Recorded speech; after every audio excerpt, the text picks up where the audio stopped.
Hi friends, numerical analogy question ఒకటి చూద్దాం. 72 126 అయితే 61 ఎంత? 72 126 అయితే 61 ఎంత?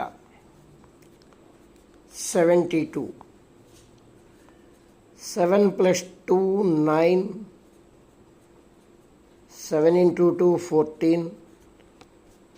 ఈ రెండింటిని మల్టిప్లై చేస్తే 126. ఇప్పుడు 61 చూద్దాం. 61 6 + 1 7, 6 × 1 6. ఈ రెండింటిని మల్టిప్లై చేస్తే 42.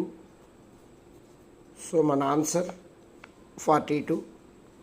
నా ఛానల్ని ఇప్పటిదాకా సబ్స్క్రైబ్ చేసుకునే వాళ్ళు ఎవరైనా ఉంటే సబ్స్క్రైబ్ చేసుకోండి. ఎక్కువ మందికి షేర్ చేయండి, లైక్ చేయండి, కామెంట్స్ చేయండి.